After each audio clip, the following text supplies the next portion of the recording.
हामी सरलाई 1 minute 2 minute कुरौँ। हाम्रो यो पहिलो प्रयास हामी यसपछि चाहिँ पछिल्ला दिनका हामी सेमिनारलाई चाहिँ एकदम व्यवस्थित गर्ने हामी प्रयास गर्छौँ। एकदम पहिलो फर्पिङमै पहिलो यो हामीले चाहिँ यसमा चाहिँ हामीले शिखरापुर क्याम्पसका संस्थापकज्यूहरू अनि उपराध्यापक मित्रहरू कर्मचारीज्यूहरू अनि हामीसँग अहिले शिखरापुर सामुदायिक स्कुलका टिचर्स फ्याकल्टीहरू अनि त्यसपछि रुक्मिणी फाउन्डेसन अनि हाम्रो समुदायका एकदम एक्टिभ मेम्बर्सहरू हुनुहुन्छ। पछिल्लो दिनमा हामीले यसलाई चाहिँ व्यापक रूपमा चाहिँ धेरैभन्दा धेरै सहभागी जुटाउने फोरम बनाउन सक्छौँ र यो जस्तै अरू विषयहरूमा पनि हामीले यसलाई चाहिँ बहस गर्ने चौतारीको रूपमा विकास गर्न सक्छौँ। यो पहिलो प्रयास हो। केही प्राविधिक समस्या अब हाम्रो आफ्नो कन्ट्रोलभन्दा बाहिरका कुराहरूले गर्दाखेरि यो भइदिएको छ। हामी आशा गरौँ पछिल्ला दिनमा हामी योभन्दा राम्रो गर्न सक्छौँ। धैर्यताको लागि चाहिँ सबैलाई धन्यवाद दिन चाहन्छु।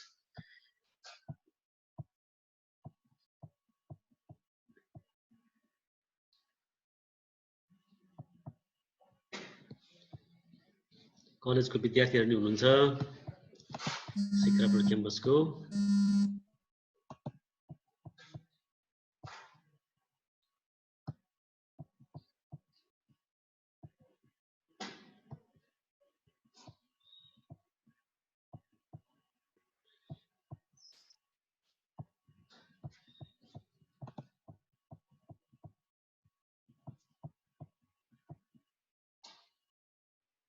Sudhan sir, welcome.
यही बिचमा हामी अहिलेको जुन त्यो बहसलाई पनि हामी अगाडि लान सकिन्छ।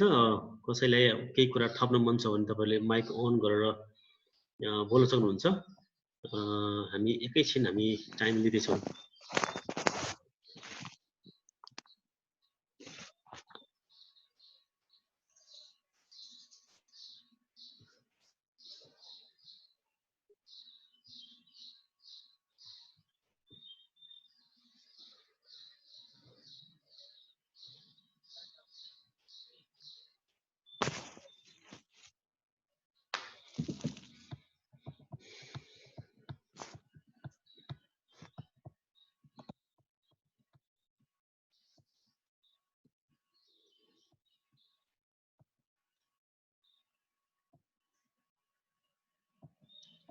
कोही पनि बोल्नु भएन, म अलिकति बोल्छु। पछिल्लो चरणमा चाहिँ अब हामी विशेष गरी यो कोभिड-19 को जुन समस्या भयो त्यो भइसकेपछि अब समय परिवर्तन भयो। अब हामी आफू पनि अब यो समय सँगसँगै परिवर्तन हुनुपर्ने देखिन्छ। हामीले चाहिँ अब शिखरापुर क्याम्पस भनौँ अथवा हाम्रो यो परिवारले चाहिँ हामीले यो अनलाइन बेस्ड अब क्लास भनौँ अथवा ट्रेनिङ भनौँ अथवा बहस भनौँ, यसलाई कसरी अगाडि लाने भनेर हामीले चाहिँ यहाँ सल्लाह गर्दैछौँ। सायद हामी 8-9 दिन 10 दिनदेखि यो प्र्याक्टिसको लागि चाहिँ हाम्रो साथीहरूलाई हामी सिकाउने भनौँ अथवा चाहिँ यसलाई प्रशिक्षित गर्ने हामी चाहिँ पहल गरिरहेका छौँ। अब मैले फेरि पनि दोहोऱ्याउँछु, अब समय परिवर्तन भइसक्यो। हामी आफू चाहिँ अब यो पछिल्लो अब 21औं शताब्दी भन्छौँ, हामीसँग सबै सामग्री छ, हामीसँग सबै चिजहरू छ, तर हामीले चाहिँ यो पछिल्लो चरणको हामीले जुन यो अनलाइन बेस्डमा चाहिँ जान सकेन भने हामी पछि पर्ने निश्चित छ। त्यो हुनाले चाहिँ अब हामी वर्षभरि ट्रेनिङ चलायौँ, वर्षभरि वर्कसप चलायौँ, कक्षा पनि पढायौँ, 2-3 कलेजमा पढायौँ। अब यस्तो अवस्था आयो कि केही पनि गर्न नसक्ने अवस्था आयो। त्यो हुँदाखेरि चाहिँ अब हामीसँग फेरि पूर्वाधार पनि छ, हामीसँग सोच पनि छ, स्रोत पनि छ, सबै छ, तैपनि हामीले चाहिँ हामी ठ्याक्कै हाम्रो खुट्टा बाँधेको जस्तै अवस्था भएको देखिन्छ। त्यो हुनाले चाहिँ म त के आग्रह गर्छु, हामी शिखरापुर क्याम्पसमा हामीले उपाध्यापक मित्रहरूलाई पनि बोलायौँ, संस्थापकज्यूहरूलाई पनि बोलायौँ। अब कक्षा कसरी सञ्चालन गर्ने, अबका दिनका तालिम कसरी सञ्चालन गर्ने, अबका दिनका चाहिँ भेटघाट कस्तो खालको हुने भन्ने विषयमा चाहिँ हामीले बहस गर्न जरुरी छ। त्यसको लागि चाहिँ हामीले तयार हुनुपर्छ र यसको लागि हामी कन्सल्टेसन गर्न हामी पनि रेडी छौँ। यही फोरममा पनि धेरैजना हुनुहुन्छ यो विषयमा जानकारहरू, हामी यसलाई चाहिँ अगाडि बढाउन सक्छौँ। हाम्रो बलराम सरको चाहिँ स्क्रिन सेयर हुँदै आइरहेको छ। हामी अझ सुरु हुन खोजिरहेको छ, उहाँको सायद मोबाइलबाट आउँदैछ यो। बलराम सर स्क्रिन सेयर हुँदैछ, सुरु भयो। एकछिन कुरा गर्नुस् न। हुन्छ, यो वास्तवमै सजिलो पनि छ। यो हामीलाई अलिकति यो हात नबसेको मात्र हो, हामीसँग सबै चिज छ, मोबाइल यस्तै खालको छ हामीसँग अहिले चाहिँ ल्यापटप छ, कम्प्युटर छ, हामीसँग प्रायःको घरमा वाइफाई छ, विद्यार्थीहरूले पनि त्यही किसिमको चाहिँ पहुँच पुर्याउन सक्छन्। त्यो हिसाबले चाहिँ हामी अबको दिनहरूमा चाहिँ अब त्यसरी अगाडि बढ्नुपर्छ भन्ने खालको मेरो राय मैले राखेँ। म माइक्रोफोन चाहिँ बलराम सरलाई दिन चाहन्छु। सुनिराख्नु भएको छ सर? सुनिन्छ। अब सरी है, अब धेरै डिस्टर्बेन्स भयो, हाम्रो नेट नआएको कारणले गर्दाखेरि धेरै। बलराम सर, मैले थोरै डिस्टर्ब गरेँ। तपाईको स्क्रिन शेयर गर्नुस् नबन्जेलसम्म मोबाइलकै सहाराले के राख्छु अब। हजुर, यसलाई तपाईको पावर पोइन्टबाट चलाउनु भएको भए पावर पोइन्ट शेयर गर्नुस्, हुन्छ सर। बत्ती आयो ल, बत्ती आयो। भइरहेछ। गुड गर्नुस् अगाडि बढौँ।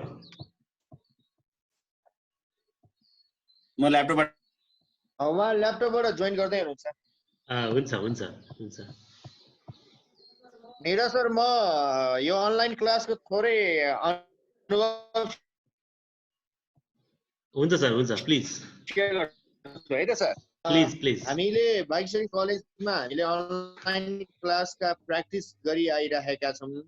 चैत्र 5 गते लकडाउन भइसके पछाडि, चैत्र 5 गतेबाट विदा शैक्षिक संस्था बन्द हुने भन्ने घोषणा भइसके पछाडि र 11 गतेदेखि लकडाउन सुरु भइसके पछाडि हामी पनि अन्यलमा थियौँ, कति समय जान्छ भन्ने कुरामा। हामीले चैत्र 20 गते पछाडि चाहिँ हामीले अनलाइन क्लासलाई प्र्याक्टिसमा ल्याएका हौँ। अहिले हामीले दुईटा काम ठ्याक्कै सँगसँगै गरिरहेका छौँ, 2-3 वटा काम। पहिलो काम, विद्यार्थीहरूको हामीले डाटा कलेक्सन गर्ने प्रयास गरिरहेका छौँ। गुगल फर्म हामीले डेभलप गरेका छौँ र त्यो गुगल फर्म बनाएर हामीले धेरै विद्यार्थीहरूकोमा त्यसलाई पठाउने, शिक्षकहरूकोमा पठाउने र त्यसमा विद्यार्थीको कतिपय विद्यार्थीहरूसँग नेटको एक्सेस नभएको, कतिले डाटा प्याकेजबाट चलाइरहेको, कतिको घरमा मोबाइल नभएको अथवा ल्यापटप नभएको या यस्तै विभिन्न डिभाइसेसहरू नभएको के कस्तो अवस्था छ भनेर हामीले एउटा मिनी रिसर्च गऱ्यौँ। मिनी रिसर्च गरिसके पछाडि हामीले विद्यार्थीहरूको मोबाइलको हामीसँग डाटाहरू छ, यसरी नम्बरहरू छन् र हामीले हरेक विद्यार्थीलाई एउटा मेसेज पनि पठाएका छौँ। कृपया जुम बागेश्वरी कलेजले जुमको क्लास सञ्चालन गर्न लागिरहेको छ। तपाईहरु मेसेन्जर ग्रुप हामीले लेभल वाइज मेसेन्जर ग्रुप बनाइदिएका छौँ, त्यो मेसेन्जर ग्रुपमा जोइन गर्नु होला भनेर हामीले चाहिँ विद्यार्थीहरूलाई मेसेज पनि गरेका छौँ। र त्यति गर्दा गर्दै पनि हाम्रो अनुभवमा लगभग 30% सम्मको विद्यार्थी मात्रै अहिले एक्सेसमा आइरहेको छ ब्याचलरको हकमा। र हामीले टिचरहरूलाई ट्रेन गरिसकेपछि जुम चलाउने ट्रेन गरिसके पछाडि हामीले अहिले ट्रायल रुटिन भनेर एक पिरियडको चाहिँ हामीले एक हप्तालाई राखेका छौँ। जस्तै एक हप्ता हाम्रो एक दिनमा एउटा पिरियड हुने गरिकन हामीले रुटिन डेभलप गरेका छौँ। सरहरू एक जना कोअर्डिनेटर बनाइदिएका छौँ र सोही अनुरूप जान्छ। बलराम सर आउनुभयो, म पछि कुरा गरौँला सर, है सर। हस् वेलकम सर वन्स अगेन। ल धेरै अप्ठ्यारो भयो है यो बत्ती ननिएपछि निएपछि। केही अप्ठ्यारो भएको छैन, एकदम राम्रो भइरहेछ। साथीहरू बसिरहनु भएको छ। धन्यवाद तपाईहरुको धैर्यताको लागि म भित्री हृदयदेखि नै नमन गर्दछु। हामी कुरेर बसेका छौँ। ल सुरु गरे है सर। अब कार सेलको अघि जुन कन्जम्सन घट्यो भन्ने कुरा छ, मैले यो ग्राफमा देखाएको छु। यो कुरालाई मैले अघि भर्खरै मात्र बताएँ, अलिकति म चाँडो जान खोजेँ। अहिले चाहिँ अब बेरोजगारीको समस्या विश्वव्यापी रूपमा कस्तो खालको अवस्था देखिँदैछ त, यो सन् 2020 मा एडभान्स इकोनोमी विकसित अर्थतन्त्र भएका मुलुकमा बेरोजगारी दर 8.3% रहनेछ। अमेरिका युरो एरिया 10.4% को रूपमा रहनेछ। जापान 3%, दक्षिण Korea 4.8, Australia 7.6। Japan, south Korea र अस्ट्रेलिया नेपालको हाम्रो रोजगारको नयाँ गन्तव्यको रूपमा मैले यहाँ चित्रित गर्न खोजेको छु। भनेपछि हाम्रा गन्तव्य मुलुकहरूतिर पनि यो वर्ष नराम्रोसँग बेरोजगारी दर बढ्ने, अर्को वर्ष पनि त्यो बेरोजगारी दर यथास्थितिमै रहने अवस्था देखिएको छ। तुरुन्तै अमेरिका बाहेक अरू देशहरूमा बेरोजगारी दर अझ बढिरहने अवस्था प्रक्षेपण गरिएको हो। अब म आएँ नेपालको अर्थतन्त्रको स्ट्रक्चरमा। यो विगत 2057 भने 20 वर्षको तथ्याङ्कलाई हेर्दाखेरि नेपालको प्रमुख अर्थतन्त्रको प्रमुख क्षेत्र भनेर चाहिँ टर्सरी सेक्टरको रूपमा सर्भिस सेक्टर रह्यो, जुन केही 20 वर्ष अगाडि त्यसको योगदान कुल ग्राहस्थ उत्पादनमा योगदान 45% को हाराहारीमा रहेकोमा क्रमशः त्यो क्षेत्रको योगदान बढ्दै आएर गत सालसम्म आउँदाखेरि 2075-76 सालमा आउँदाखेरि 57.81% मा आएको छ। 57.81%, 58% सर्भिस सेक्टरको नेपालमा कन्ट्रिब्युसन, जीडीपीमा कन्ट्रिब्युसन रह्यो। र नेपालको आफ्नो प्रमुख भनिएको कृषि क्षेत्रको योगदान पहिले 38% सम्म, 20 वर्ष अगाडि कृषि क्षेत्रको कन्ट्रिब्युसन कुल ग्राहस्थ उत्पादनमा 38% रहेकोमा क्रमशः त्यसको योगदान घट्दै आएर अहिले 27.59% मा सीमित हुन आएको छ। र बिचको भाग भनेको त्यो सेकेन्डरी सेक्टर, इन्डस्ट्रियल सेक्टरको कन्ट्रिब्युसन छ, त्यसको 14% कन्ट्रिब्युसन रह्यो। यो तीनवटा कम्पोनेन्ट मिलेर नेपालको कुल आम्दानी, कुल ग्राहस्थ उत्पादनलाई चित्रित गर्ने गरिएको छ। अब कुन सेक्टरमा कसरी प्रभाव पर्न सक्ला त, त्यही तीनवटा सेक्टरलाई टुक्राएर हेर्दाखेरि, सेक्टर वाइज टुक्राएर हेर्दाखेरि यी 15वटा सेक्टरमा राख्ने गरिएको छ, जसमा कृषि र वन्यजन्य पदार्थको कन्ट्रिब्युसन नेपालको कुल जीडीपीमा 26.5% रह्यो। त्यस्तै होटल एन्ड रेस्टुरेन्ट्स 2.05% रहेको छ।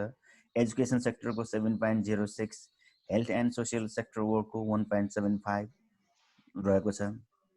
म्यानुफ्याक्चरिङको 5.59% रह्यो। भने अब यो सेक्टरमा प्रभाव कसरी पर्न सक्छ त? मैले जम्माजम्मी प्रभावलाई यो banking sector, industrial sector, tourism sector, remittance, agriculture र सर्भिस सेक्टरमा व्याख्या गर्न खोजेको छु।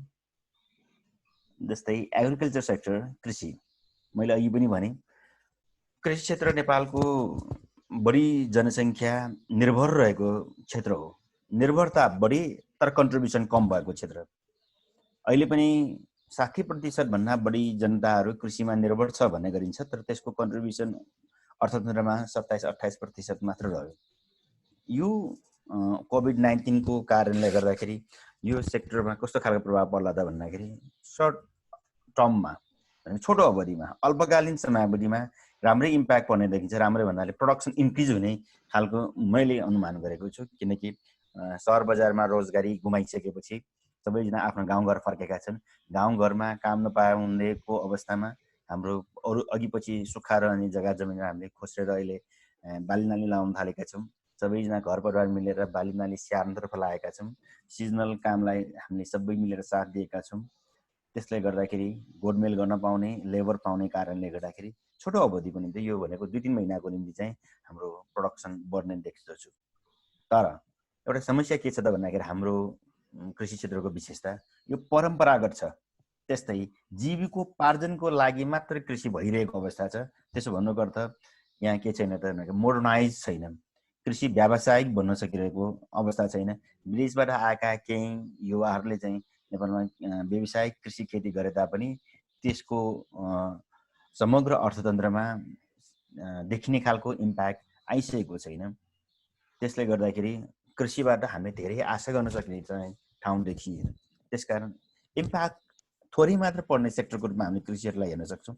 किन भन्दाखेरि यो कृषि क्षेत्र नेपालको मौसममा आधारित कृषि प्रणाली हो। हाम्रो अझ पनि मौसममा आधारित, यहाँ वैज्ञानिकरणको समस्या अझ बाँकी छ, आधुनिकीकरण हुनै बाँकी छ। त्यस कारणले गर्दाखेरि अब असारमा राम्रोसँग पानी पर्दियो भने ठिकै होला, नभए सर्ट टर्ममा हामीले बाहिर किनेर खानुपर्ने तरकारी मात्र उब्जाउ गर्ने ठाउँको रूपमा मात्र कृषि रहनेछ। त्यसकारण मैले यसलाई माइनर इम्प्याक्ट हुने सेक्टरको रूपमा देखेको छु अहिलेकै परिस्थितिमा है त। अब औद्योगिक क्षेत्रको हेर्नुहोस्, औद्योगिक क्षेत्रको डिमान्ड त घटिहाल्छ। इन्डस्ट्रियल प्रडक्टहरूमध्ये हेल्थ रिलेटेड कमोडिटिजको एउटा मात्र डिमान्ड हाई हुने अवस्था छ। अरू सबै इन्डस्ट्रियल प्रडक्टको अहिले माग कम हुने अवस्था छ। त्यस्तै सप्लाई च्यानल उनीहरूको नराम्रोसँग बिग्रिसकेको छ। लो प्रफिटेबिलिटीको सिचुएसन उनीहरूले अहिले नै फेस गरिसकेको छ र उद्योग व्यवसाय चलाउन नसक्दाखेरि जब कट अफ भइरहेको हामीले देखिरहेका छौँ। यदि यो लकडाउन समयावधि अझ लम्बिने हो भने ठेगान छैन। यहाँ त अहिले भनिआएको छ कि नेपाल सरकारले समयभन्दा अगावै लकडाउन राख्यो, तर समय नपुग्दै लकडाउन खोल्यो, जसले गर्दाखेरि एकै दिनमा 83 जनासम्मको सङ्क्रमितहरूको हामी देखिरहेका छौँ। भोलि कति विकराल रूपमा यो जाला अझ पनि भन्न सकिने छैन। त्यसकारण लकडाउन नलम्बाइकन सुखै छैन, किनकि हाम्रो संरचना नै यस्तो छ कि अरू गभर्मेन्टले गर्न सक्ने ठाउँ कमै मात्र छ। त्यसले गर्दाखेरि लकडाउन हुने बित्तिकै जस्तो पनि अत्यावश्यक औषधिजन्य उद्योग बाहेक अरू उद्योग चल्न सक्ने अवस्था नै रहँदैन। एक त त्यहाँ श्रमिक पुग्न सक्दैनन्, मजदुर पुग्न सक्दैनन्, उसलाई चाहिने सप्लाईहरू पुग्न सक्दैनन्। त्यसले गर्दाखेरि औद्योगिक क्षेत्रको यो अवस्था लम्बिँदै जाने हो भने ग्रोथ रेट जेरोको हाराहारीमा पुग्न जान सक्ला कि भन्ने मलाई लागेको छ। नेगेटिभ पनि हुनसक्छ। जसरी हामीले भूकम्पको बेलामा पनि हाम्रो औद्योगिक क्षेत्रको ग्रोथ रेट नेगेटिभ भएको थियो, त्यति बेला -2.5% औद्योगिक क्षेत्रको वृद्धि दर ऋणात्मक भएको थियो। सर्भिस सेक्टरमा दूरसञ्चार प्रदायक संस्थाहरूले चाहिँ मनग्गे नाफा कमाउने छन्। जस्तै हामी नै अहिले जुमका कुराहरू बत्ती निभाउँदाखेरि डाटा प्याक किन्दै आइरहेका छौँ। त्यस्तै अरू वेब होस्टिङ गर्ने कम्पनीजहरू दिनरात हामी सबैजना सम्भव भएकाहरू सबैजना चाहिँ केमा बसिरहेका छन् त इन्टरनेटमा झुमिरहेको अवस्था छ। इन्टरनेटलाई लकडाउनको समयको भरपर्दो पार्टनरको रूपमा हामीले लिएका छौँ। उनीहरूले राम्रोसँग कमाइ गर्ने मौका पाए, छुट पनि खासै दिएको हामीले सुनेका छैनौँ। साथसाथै त्यस्तै खालका सर्भिस सेक्टरमा काम गर्ने भन्नाले नेपाल विद्युत प्राधिकरण, नेपाल आयल कर्पोरेसन, तिनीहरूको चाहिँ कन्ज्युम्सन घटेको कारणले गर्दाखेरि आम्दानीमा कमी हुने अवस्था छ। टुरिज्म सेक्टर सर्भिस सेक्टरको एकदम नराम्रोसँग प्रभावित भएको टुरिज्म एन्ड होटल इन्डस्ट्री नै हो, जुन अब लकडाउन नेपालमा खोले तापनि बाहिरी पर्यटकहरूको आवागमन सहज हुनेवाला छैन। लकडाउन खुलेको अझ 3-4 महिनासम्म पनि बाहिरी टुरिस्टहरू आउन सक्ने अवस्था रहँदैन। लकडाउन खोलेपछि बिस्तारै नेपालीहरू भित्र होला, बाहिर बसेका नेपालीहरू भित्र होला, तर पर्यटकहरूलाई खुला रूपमा स्वागत गर्ने अवस्था रहँदैन। हामीले धेरै ठुलो तामझामका साथ तयारी गरेको भिजिट नेपालीहरूलाई विथड्र गर्यौँ। यो नै हाम्रो टुरिज्म सेक्टरको निम्ति पछाडि ढकेल्ने एउटा बाटो बन्यो भने अरू त्यस्ता खालका इभेन्टहरू आउन सकिने अवस्था अब छैन। अब केही नभए पनि 1 वर्षसम्म पनि यहाँ कसैले आँट गर्नेवाला छैन। नत्र स्थानीय तौरले पनि विभिन्न पर्यटकलाई आकर्षित गर्ने महोत्सवहरू गर्ने अवस्था थियो, देशी विदेशी पर्यटकहरू आउने अवस्था थियो। अब त्यो अवस्था चाहिँ यो हामी आकलन गर्न सक्दैनौँ, तुरुन्तै यो सल्भ होला भन्न हामी सक्दैनौँ। त्यसकारण टुरिज्म सेक्टर चाहिँ कोल्याप्स नै अब यो 6-7 महिनाको निम्ति चाहिँ एकदम ऋणात्मक अवस्थामै पुग्ने हामी देख्न सक्छौँ। एजुकेसन सेक्टरको हकीकत हामी सबैले हेरिरहेकै छौँ। के होला कसो होला थाहा छैन। विद्यार्थीलाई कन्ट्याक्टमा ल्याउनुको निम्ति हामीले अनलाइन क्लासको सहारा लिएका छौँ, विकल्पको रूपमा अनलाइन क्लासलाई दिइरहेका छौँ। अब अनलाइन क्लासको भरमा ट्युसन फी उठाउन चाहिँ सकिने अवस्था रहँदैन। टिचरहरूलाई स्यालेरी खुवाउने कुराहरूमा समस्या हामीलाई पर्ने निश्चितै छ। बल्ल तल्ल प्रशासनिक खर्च हामी चलाउँला, तर टिचर स्यालेरीमा समस्या हुन्छ नै। यो 3-4 महिनासम्म अझ लम्बिने हो भने त्यसको नराम्रो असर अरू सेक्टरमा पनि देखिनेछ। नेपालमा सर्भिस सेक्टरमा अलिकति देखिने गरी प्रगति गरिरहेको सेक्टर भनेको ब्याङ्किङ सेक्टर हो। जब क्रिएसनमा पनि पछिल्लो दशक राम्रो खालको जब क्रिएसन गर्ने सेक्टर यो ब्याङ्किङ सेक्टर थियो। यहाँ हेर्नुहोस् अब के हुनेछ त। पहिलो कुरा अब लोन तिर्ने किस्ता बन्दीमा लिएका लोनहरू तिर्न सक्ने अवस्था रहँदैन। जस्तै गाडी मालवाहक गाडीको लागि कसैले ब्याङ्कबाट ऋण लिएका छन् भने जबसम्म उनीहरू गाडी गुडाउने अवस्था हुँदैन तबसम्म तिर्न सक्दैन। यात्रुवाहक गाडी गुडाउने अवस्था पनि त्यही हो। गाडी बाटोमा गुडाउन नसकेपछि उनीहरूले किस्ता तिर्न सक्दैनन्, किनकि हरेक महिनाको किस्ता उनीहरूलाई कम्तीमा 35,000 देखि 35,000को हाराहारीमा उनीहरूले तिर्नुपर्छ। सामान्य बसको 35,000 तिर्नुपर्ने हुन्छ। त्यो ठुलो खालको कन्स्ट्रक्सन मेटेरियलहरूको त 70-80 हजार पनि मासिक किस्ता बुझाउनु पर्ने हुन्छ। त्यो उनीहरूले तिर्न सक्दैन। राष्ट्र ब्याङ्कले त्यसलाई अलिकति पछाडि तिरे पनि हुन्छ, असारसम्म तिरे पनि हुन्छ, चैत्रको किस्ता असारमा तिरे पनि हुन्छ त भनेको छ। त के भनेको हो त, यदि हाम्रो लकडाउन जेठमा खुल्छ भन्ने एजुम्सन गर्दाखेरि अब जेठ र असारमा पनि लकडाउन रहने हो भने त्यसरी पनि रहँदैन।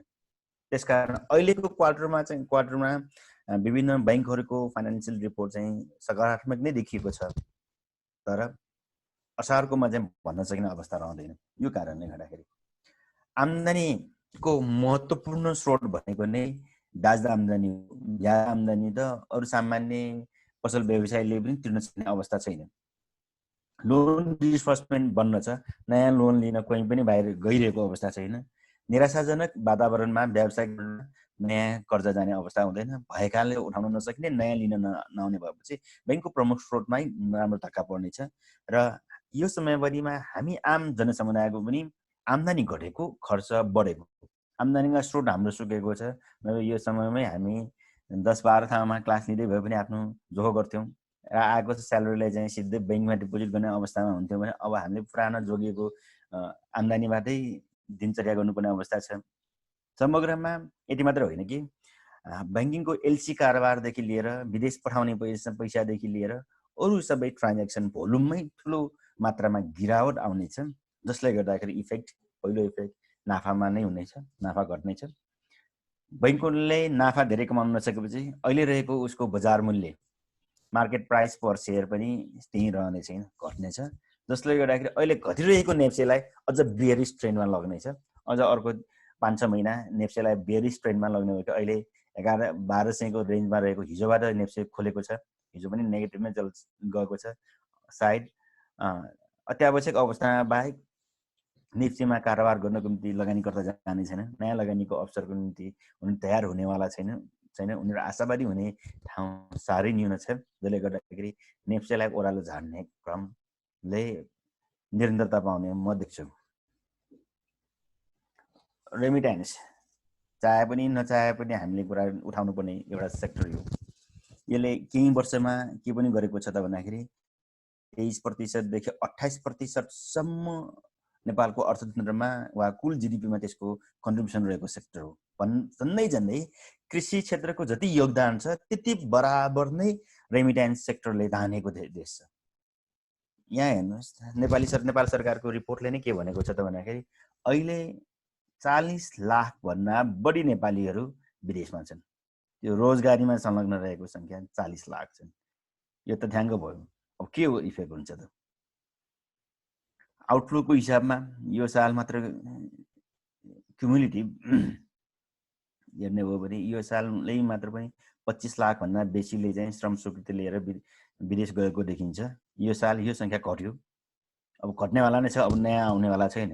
सायद यसैमा पनि अलिअलि थपघट हुनेवाला मात्र रहला।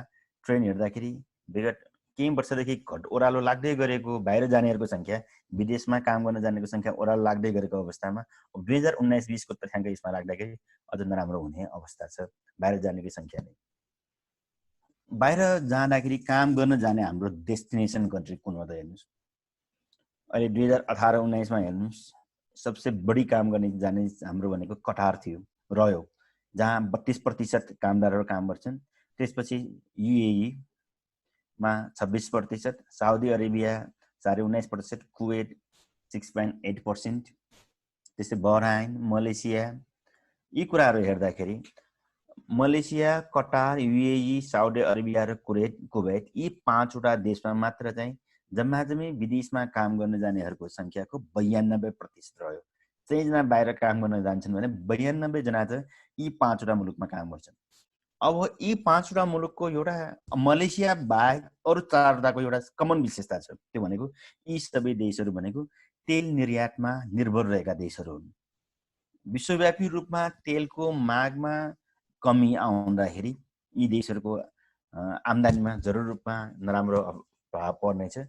सरकारी आम्दानी कोषमै नराम्रो प्रभाव परेपछि उनीहरूले इन्फ्रास्ट्रक्चर सेक्टरमा कामहरू जति अब योजना बुनेका छन् त्यो गर्न सक्ने अवस्था रहनेवाला छैन, जसले गर्दाखेरि नयाँ रोजगारीको डिमान्ड रहने छैन र भएका रोजगारी पनि कटौती हुने अवस्था रहन्छ। यदि अहिले नै हामीले हवाईजहाजलाई खोलिदिने हो भने, बाहिरबाट आउन चाहेका जतिलाई भित्राइदिने हो भने करिब 4-5 लाखको सङ्ख्यामा कामदार त नेपालमा भित्रिन्छन् भनेर सरकारी निकायले नै भनिरहेको छ। विदेशबाट मात्रै, इन्डिया बाहेकको देशबाट नै 4-5 लाखको भन्दा बेसीको सङ्ख्यामा नेपालीहरू काम गुमाएर फर्किने अवस्थामा छन् भन्ने तथ्याङ्कले देखाएको छ।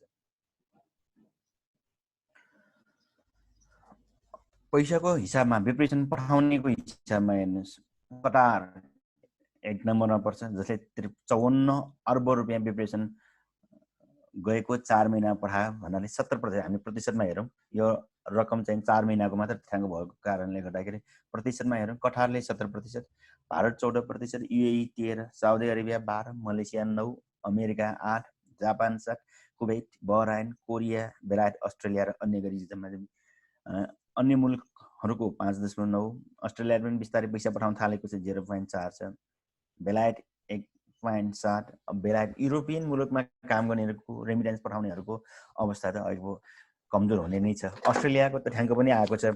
अस्ट्रेलियाको तथ्याङ्कमा नेपालीहरूको सालाखाला त्यहाँ रहेको नेपालीहरू 1,50,000 को सङ्ख्यामा नेपालीहरू त्यहाँ रहेका छन् र त्यहाँ रहेका नेपालीहरूको पछि अहिले काम गरिरहेका नेपालीहरूमध्ये सर्भिस सेक्टर, पहिलो त्यहाँ राम्रो काम पाउने भन्नु नै त्यहाँ गएर राम्रो कसैले काम पाएँ भन्छ भने त्यो रेस्टुरेन्ट बिजनेस हो, रेस्टुरेन्टको सेक्टरमा काम गर्ने हो। रेस्टुरेन्ट सेक्टरहरू लकडाउन खुलेको अर्को 5-6 महिनासम्म पनि त्यो अपरेसनमा आउन सक्ने अवस्था रहँदैन। विश्वव्यापी रूपमै रेस्टुरेन्ट बिजनेसमा यो सिनेमा हल, रेस्टुरेन्ट जस्ता बढी मानिस आउट जाउट हुने, भेटघाट हुने क्षेत्रहरू लकडाउन खुलेको 5-6 महिनासम्म पनि सञ्चालनमा ल्याउन सक्ने अवस्था रहँदैन। त्यसकारण त्यस क्षेत्रमा काम गर्नेहरूको सङ्ख्यामा रोजगारी कटौती भएको छ भने स्वास्थ्य क्षेत्रमा काम गर्नेहरूले चाहिँ रोजगारी गुमाएका छैनन्। उनीहरूले चाहिँ अहिले दोहोरो तेह्रो सिफ्टमा पनि काम पाइरहेका छन्। त्यही एउटै हस्पिटलमा अन्तर नपठाइकन, पहिले 2टा हस्पिटलमा काम गरेका छन् भने उनीहरूलाई एउटै कोअर्डिनेसनमा मिलाइकन एउटै हस्पिटलमा बरु 2 सिफ्टमा काम गराएर मिलाएको छ। त्यो बेलायतमा पनि यता अस्ट्रेलियामा पनि नेपालीहरूको हकमा त्यसो गरेको पाइन्छ, स्वास्थ्य क्षेत्रमा काम गरेको। त्यो बाहेकको अरू क्षेत्रमा चाहिँ अहिले अप्ठ्यारो अवस्था चाहिँ आएको भनेर त्यहाँका नेपालीहरूले नै भनिरहेका छन्। बेरोजगारी दर, नेपालको श्रम बजारमा हरेक वर्ष 5 लाख नेपालीहरू छिर्ने गर्छन्, यो सरकारी तथ्याङ्क। र नेपाल लेबर फोर्स सर्वेले चाहिँ के गर्यो त भन्दाखेरि 2017-18 मा गरेको सर्वेक्षणमा 11.4% बेरोजगारी दर रहेको, पूर्णतः बेरोजगारी रहेको सङ्ख्या 11.4% रहेको छ। यो सामान्य अवस्थाको डाटा। अब यो वर्ष 2019-20 लाई हामीले असामान्य वर्षको रूपमा र त्यस पछाडिको वर्षलाई असामान्य रूपमा मान्नुपर्ने अवस्था रहनेछ। यो सङ्ख्या 20% भन्दा माथि जाने म देख्छु, किनकि एउटा एक्सटर्नल माइग्रेसनमा नराम्रोसँग कमी आउनेछ। युरोपको डेस्टिनेसन अमेरिका र अस्ट्रेलियामा अब काम गरेर खान्छु भनेर अर्को वर्षसम्म पनि नेपालीले जाने आँट गर्नेवाला छैनन्। त्यो खालको डिमान्ड त्यहाँ क्रिएट हुन सक्ने छैन। अमेरिकामै पनि उनीहरूको हिस्ट्रीमा पहिलोपटक ठुलो सङ्ख्यामा बेरोजगारीहरू भएको, बेरोजगारी भए भनेर चाहिँ त्यहाँ सरकारलाई निवेदन दिएको, बेरोजगारी भत्ताको निम्ति आग्रह गरिएको भनेर हामी सुनेका छौँ। त्यस्तै मेनी वर्कफोर्स स्टुडेन्ट्सको जुन हामीले भन्दाखेरि उनीहरू विद्यार्थी भएर जाने तर खासमा काम गर्नै जाने खालका उनीहरूले विभिन्न देशबाट चाहिँ रोजगारीको अवसर गुमाउने अवस्था छ। उनीहरू फर्किने अवस्था छन्। जस्तै अस्ट्रेलिया भनौँ, जापान, कोरिया लगायतका देशमा तिनीहरू पनि वर्किङ भिसा नभएकालाई अब प्रायोरिटी दिन सक्ने उनीहरूको ती देशहरूको अवस्था पनि हुने छैन। डोमेस्टिक सर्भिस सेक्टर्सको अवस्था नेपालकैमा पनि जस्तै अघि भने मैले ब्याङ्किङ सेक्टरले अपर्च्युनिटी क्रिएट गर्दैछ थियो, तर अब यो कोभिड-19 पछाडि चाहिँ उनीहरूले के भन्दैछन्, रोजगारी कटौती गर्ने प्लानमा व्यवसायहरू वा ब्याङ्करहरू लागिरहेका छन् भनेर समाचारहरू बाहिरिरहेको छ। भएका रोजगारीलाई उनीहरूले हटाउने भनेपछि नयाँको त्यहाँ सम्भावना रहने छैन, जसले गर्दाखेरि नेपालमा चाहिँ ठुलो समस्या भनेको बेरोजगारीको समस्या त्यहाँ जन्मिनेछ। त्यो बेरोजगारीको समस्यालाई के गर्नुपर्ने हुन्छ म पछि त्यो वे फरवार्डमा कुरा ल्याउनेछु। तर ठुलो असर चाहिँ बाहिर पनि जान नसकिने, नेपालले पनि जब क्रिएट गर्न नसकिने कारणले गर्दाखेरि बेरोजगारीको अवस्थाले चाहिँ यहाँ अर्कै खालको सामाजिक समस्या ननिम्त्याउला भन्न चाहिँ हामी सक्छौँ। ट्रेडको एरिया हेर्नुहोस्, यो हरियो रेखाले चाहिँ इम्पोर्ट्स हामीले गरेको आयात, रातो रेखाले एक्सपोर्ट जनाउँछ र तलको ग्रिन रेखाले व्यापार खाता जनाएको छ। 2019 साल अहिलेसम्म हामी हेर्दै जाउँ, डेफिसिट वर्षैनी नराम्रोसँग बढ्दै गइरहेको छ।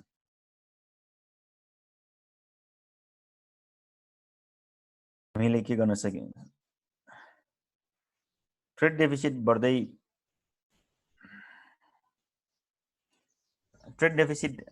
बढ्नुको अर्थ हाम्रो खल्तीरिँदै जानु हो, देशको ढुकुटी कम हुँदै जानु हो। हामीले बाहिरको पैसा, वैदेशिक विनिमय मार्फत आउने पैसा, रिमिटेन्स मार्फत आउने पैसालाई चाहिँ ट्रेड डेफिसिटको घाटामा पूर्ति गर्नलाई नेपालको ढुकुटीको पैसा बाहिर पठाउनु पर्ने हुन्छ। ब्यालेन्स अफ पेमेन्टको एउटा मेजर आधार ट्रेड डेफिसिट हो।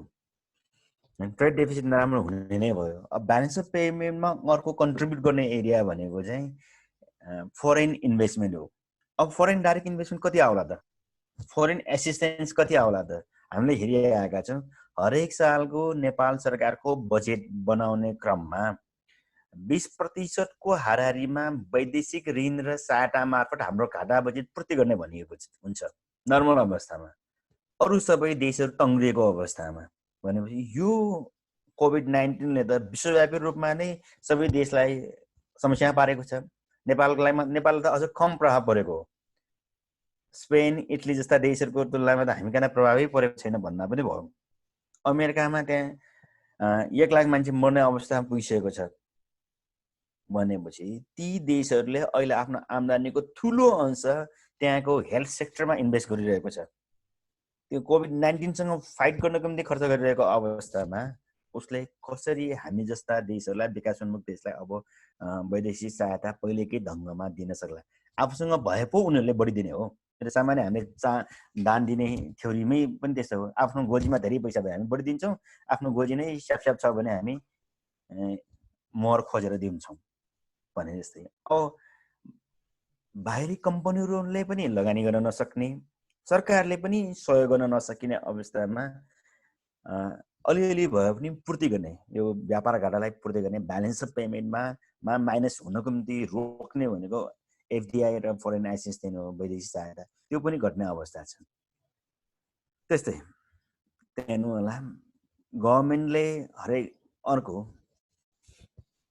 69 billion and rupees 104 billion equivalent to 2.23% of GDP to bridge resource gap. यति चाहिँ समस्या हुने देखियो। जीडीपी को 2 देखि 10% रिसोर्स नेपाल सरकारसँग नपुग्ने अनुमान नेपाल सरकारले गरिसकेको छ। त्यस्तै आईएमएफले पनि भनिसकेको छ कि नेपाल जस्ता देशहरूको निम्ति 25 देशको निम्ति यो डेट रिलिफ प्याकेजहरू दिने भनेर उनीहरूले पहिल्यै निर्णय गरेको छ, किनकि यो ग्याप देखिन्छ, त्यो ग्याप फुलफिल गर्नको लागि। यी भए सेक्टरहरू कहाँ कसरी बढ्छन्, मैले ब्यालेन्स अफ पेमेन्टसम्मको कुराहरू जोडेँ भने अब के हुन सक्ला त, हामीले के गर्न सक्छौँ त, सरकारले के गर्नुपर्ने हुन्छ त? यसलाई मैले फिस्कल मेजर्स र मोनिटरी मेजर्सको दुईटा राखेको छु। नेपालको यो कमजोर अर्थतन्त्र हुने अवस्थामा के गर्न सक्छ? पहिलो कुरा फिस्कल मेजरले सरकारले अब बजेट मार्फत नै भन्नुपर्ने कुराहरू, फिस्कल भन्नाले बजेट मार्फत आउने, बजेट भाषण जेठ 15 गतेकोमा सरकारले के गर्दाखेरि उपयुक्त हुन्छ त भन्ने मेरो आफ्नो राय। पहिलो त to reduce impact on household and business and to preserve economic relations. पहिलो कुरा त हाउस होल्ड व्यवसायलाई पर्ने प्रत्यक्ष प्रभावलाई कमी गर्ने सरकारको पोलिसी चाहियो। त्यसको लागि पहिलो के हुन सक्छ त, सार्वजनिक खर्चलाई बढाउने। त्यसमा के हुन सक्छ, सार्वजनिक खर्च सेक्युरिङ। पहिलो कुरा त हेल्थ केयर सिस्टमलाई नै बलियो बनाउनु पर्यो। दोस्रो expanding public spending on additional testing, rehiring, retire process, purchasing PPE and ventilators, and expanding isolation wards in hospitals. चाहिँ महामारीको रूपमै नेपालमा समुदाय स्तरमै फैलिने गरी आइहाल्यो भने यहाँ कसरी रोकथाम गर्ने त, त्यो समस्या छँदैछ। त्यसकारण अहिले हेल्थ केयर सिस्टमलाई बलियो बनाउने, नेपालको हेल्थ केयर सिस्टम कमजोर रहेको प्रदेश नम्बर 2 छ। त्यही प्रदेश नम्बर 2 मा अहिले समस्या बढी बल्झिएको छ। जहाँ हेल्थ केयर सिस्टम कमजोर हुन्छ त्यहाँ यस्तो खालको समस्या अझ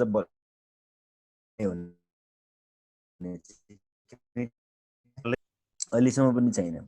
यही मौका हुनसक्छ ती क्षेत्रमा गएर हेल्थ केयर सिस्टम डेभलप गर्ने। हेल्थ केयर सिस्टम डेभलपको बहानाबाट सरकारी पैसा खर्च गर्दैन। त्यस्तै in emerging and developing countries with large scale informal sectors new program should be launch as digital payment system. यो कुरा म पछि पनि जोड्नेछु। हामी इन्फर्मल सेक्टर धेरै एक्टिभ भइरहेको नेपाल जस्तो, नेपालमा 40% मात्र चाहिँ के भएको मानिन्छ त भनेको फर्मल सेक्टरको कन्ट्रिब्युसन 60% छाया अर्थतन्त्र छ भनिन्छ। रिसर्चले प्रुभ गरेको छ। 100 रुपियाँको आम्दानी भइरहेको मध्ये 40 रुपियाँ मात्र सरकारी आम्दानीको रूपमा देखिरहेको छ भने 60 रुपियाँ सरकारी आम्दानी बाहिर, सरकारको रेकर्डमा नरहेको छाया अर्थतन्त्र, ब्ल्याक मनी भन्दा पनि भयो, स्याडो इकोनोमी अर्को भाषामा भन्ने गरिन्छ। 60% स्याडो इकोनोमी भएको देशमा इन्फर्मल सेक्टर धेरै छन् भने त्यही इन्फर्मल सेक्टरलाई ट्र्याकमा ल्याउने खालको सिस्टम गभर्मेन्टले ल्याउनु पर्यो। त्यसको लागि उसले इन्कम सपोर्ट गर्ने, डेलिभरी डाइरेक्ट ट्रान्सफर गर्न सक्ने सिस्टमहरू डेभलप गर्नुपर्ने अवस्था रहन्छ।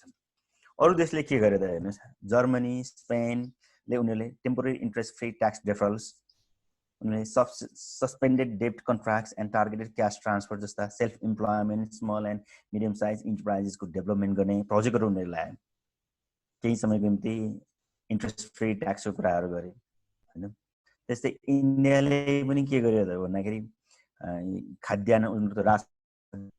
खाद्यान्न र ग्यास जस्ता चिजहरूमा चाहिँ भारी छुट गर्नेदेखि लिएर गरिबहरूको निम्ति क्यास ट्रान्सफर गर्ने, उनीहरूको हातमै नगद पुर्याउने खालको एनाउन्समेन्ट गरिसकेको छ।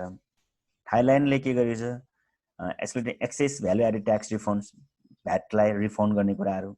क्यानाडाले सिक लिभको बन्दोबस्त गर्ने, विदाउट पेड सिक लिभको बन्दोबस्त गरिदिने। जापानले paid leave and compensation to working parents affected by the school closure, school बन्द हुँदाखेरि इफेक्ट भएकाहरूको निम्ति चाहिँ कम्पनसेसन दिनेदेखि लिएर उनीहरूलाई चाहिँ जो काममा जान सकिरहेको अवस्था छैन उनीहरूलाई पैसा दिने कुराहरू गर्यो। इटलीले the wage supplementation fund to provide income support भन्ने चिजहरू प्रोग्रामहरू गरिसकेका छन् भने अरू देशहरूले क्रमशः जनताको हातमै पैसा पुग्ने गरी काम गरेको छ। अमेरिकाले पनि हरेक सिटिजन्सको निम्ति, फ्यामिलीको निम्ति उसले $2000 पुग्ने खालको प्याकेज घोषणा गरेका थिए भने हाम्रो जस्तो देशमा चाहिँ डाइरेक्ट राहत भनेको त केही समयको लागि हो, लङ टर्ममा त्यसले काम गर्दैन भने ती एफेक्टेड मानिसहरूलाई यो कोभिड-19 को कारणले रोजगारी गुमाएको हातमा पैसा कसरी पुर्याउन सकिन्छ र उनीहरूलाई जीविकोपार्जन गर्नको निम्ति अप्ठ्यारो नपर्ने गरी के गर्न सकिन्छ, त्यो सन्दर्भमा क्यास जाने ढङ्गले, नगदै जाने ढङ्गले चाहिँ के गर्न सकिएला त्यहाँतिर पनि गभर्मेन्टले सोच्नुपर्ने अवस्था छ। यद्यपि यहाँ पनि चुनौती छ। ब्याङ्किङ नेटवर्कमा अहिले पनि 40% जनता मात्र 48 होइन 45% भनिन्छ ब्याङ्किङ पपुलेसन। ब्याङ्कमा खाता भएको जनता नेपालमा 45% मात्र छ, बाँकी 65% ब्याङ्कमा खाता नभएकाहरू छन्। यी सबैसँग खाता भइदिएको भए यो निर्वाचन आयोगमा हाम्रो घरमुलीहरूको नाम सहितको विवरण हुन्छ, त्यसको आधारमा काम पाउने नपाउनेहरूको हकमा पैसा बाँड्ने काम गर्न सकिन्थ्यो। तर अब यो अभावमा, ब्याङ्किङ नेटवर्किङको अभावमा चाहिँ यो काम गर्न पनि नेपाल सरकारलाई चुनौती छ। अर्को मोनिटरी मेजर्सतर्फ के गर्न सकिन्छ भन्दाखेरि provision of liquidity and credit ग्यारेन्टीका कुराहरू, लिक्विडिटी लुज गर्ने कुराहरू, जस्तै राष्ट्र ब्याङ्कले सुरु गरेको छ सीसीडी रेसियोलाई उसले कम गरेको छ। पहिले 80% को सीसीडी रेसियोलाई 90% मा झारेको छ। Liquidity compulsory cash reserve ratio राख्नुपर्ने सीसीआरलाई पनि उसले कम गरिसकेको अवस्था छ। Government could offer temporary and targeted credit guarantees for firms revival. ब्याङ्करहरूले अर्को गर्न सक्ने ठाउँ के रहन्छ त भन्दाखेरि यो राष्ट्र ब्याङ्कको थ्रुबाट गर्नुपर्ने। मोनिटरी मेजर्स भनेपछि नेपाल राष्ट्र ब्याङ्क। नेपाल राष्ट्र ब्याङ्कले ब्याङ्कहरूलाई चाहिँ के भन्न सक्छन् त भन्दाखेरि यसरी प्रभावित भएका उद्योगको निम्ति एकदम लो कस्टमा लोन दिने, उनीहरूको रिभाइभलको निम्ति, उनीहरूले फेरि व्यापार व्यवसाय गर्नको निम्ति एउटा रिसर्चले देखाएको छ।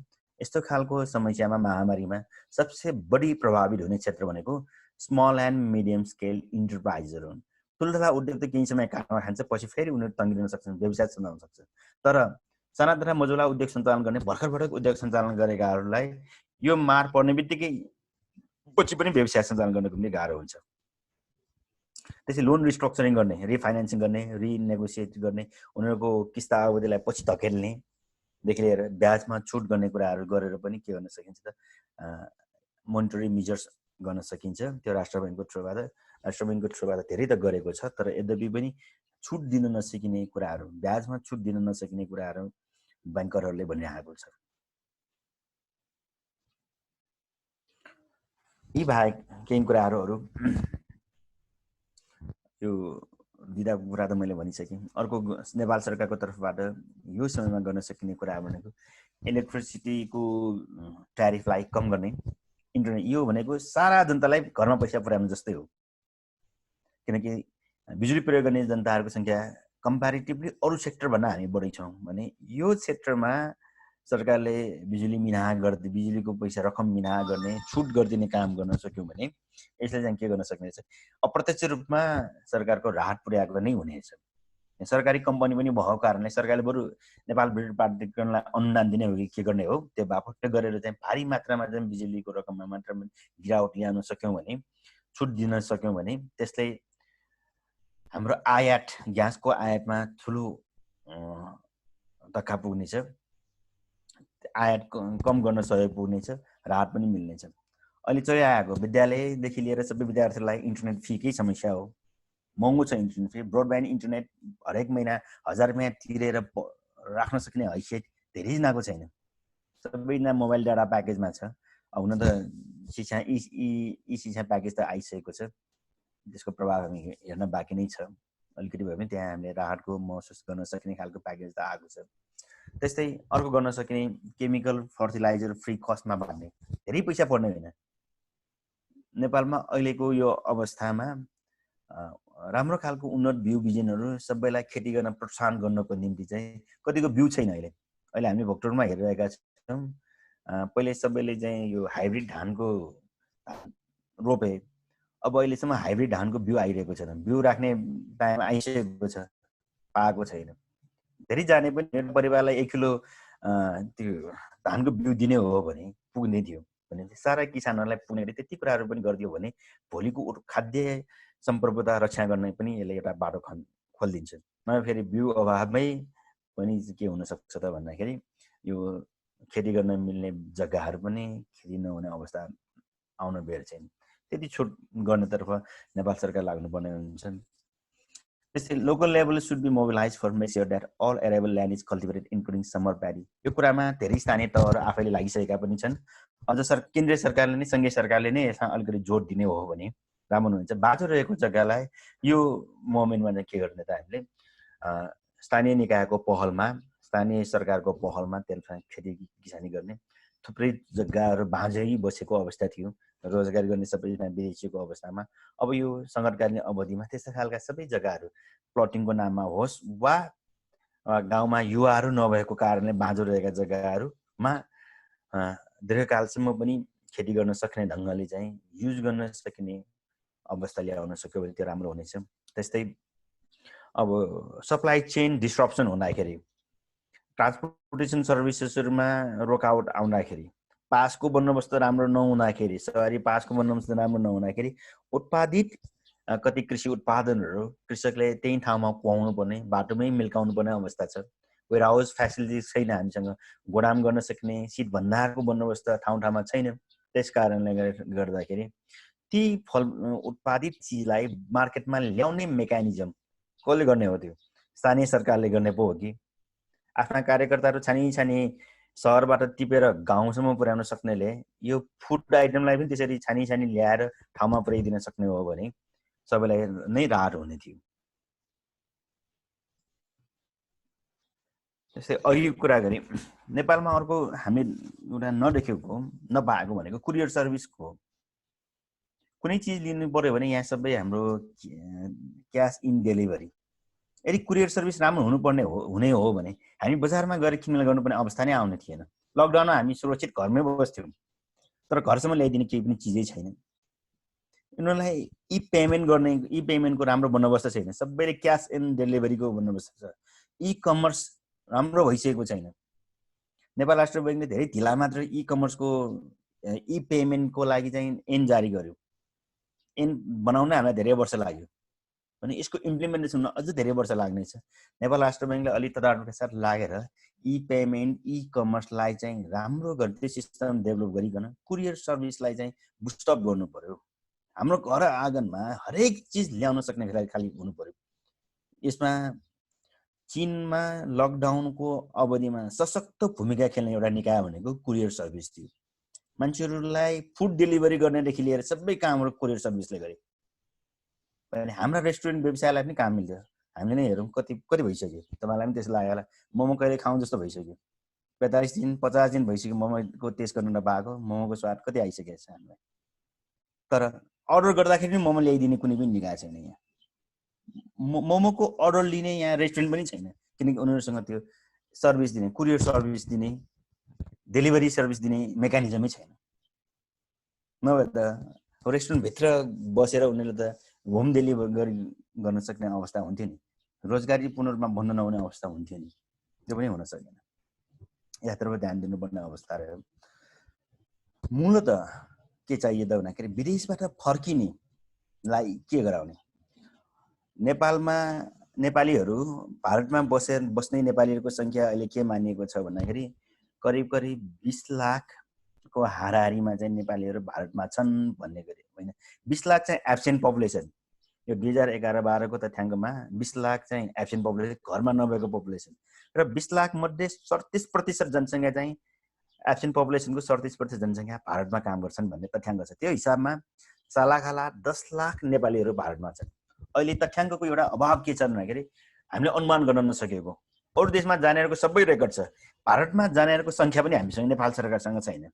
त्यो खुला बोर्डरको कारणले गर्दा त्यो सङ्ख्या हामीसँग छैन। फेरि कुन उमेर समूहका के कामको लागि कुन स्किल भएका मानिसहरू भारत गएका छन् भन्ने कुनै त्यो डेमोग्राफिक डेटा नै हामीसँग छैन। त्यसकारण अब भारतको लकडाउन खुल्ने र नेपालको लकडाउन खुलेपछि कति मानिस नेपालमा मरिन्छन्, कति नेपालीहरू रोजगारी गुमाएर नेपालमा फर्किन्छन् भन्ने आँकडा अनुमान गर्न सक्ने अवस्थै छैन। लगभग त्यो 10 लाखमा रहेको सङ्ख्यामा आधी मात्र नेपाल फर्क्यो भने 5 लाख उनीहरू फर्किने छन्। अरू बाहिरै रहेका अर्को 40-45 लाख नेपालीहरू त बाहिरै छन्। त्यसमध्ये अर्को 5 लाख फर्किने अवस्था रह्यो भने 10 लाख नेपालीले यहाँ आएर 6-7 महिनाको निम्ति काम खोजी गर्नु पर्यो भने काम दिने के हो? सरकारले त्यसरी आगालाई पहिले जस्तै प्रधानमन्त्री स्वरोजगार कार्यक्रम जस्तै घाँस उखेल्ने काममा मात्र लगाउने पो हो कि, मकै गोडमेल गर्न पठाउने पो हो कि,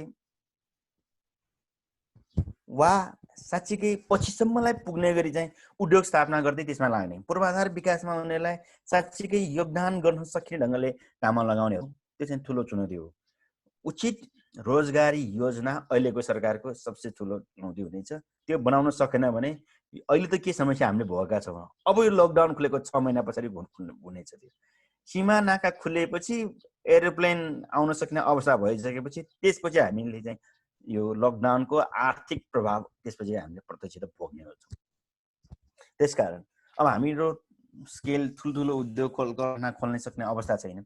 कम्तीमा अब सरकारले के गर्नु पर्यो त भन्दाखेरि नेपाल सरकारले त्यो मरणासन्न अवस्था रहेको सार्वजनिक संस्थानलाई बिटाउनु पर्यो। हरेक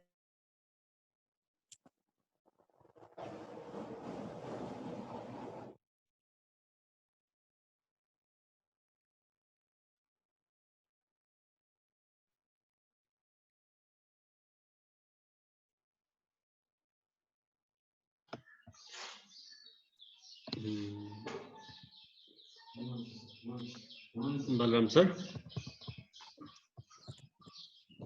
अलिकति अड्क्यो।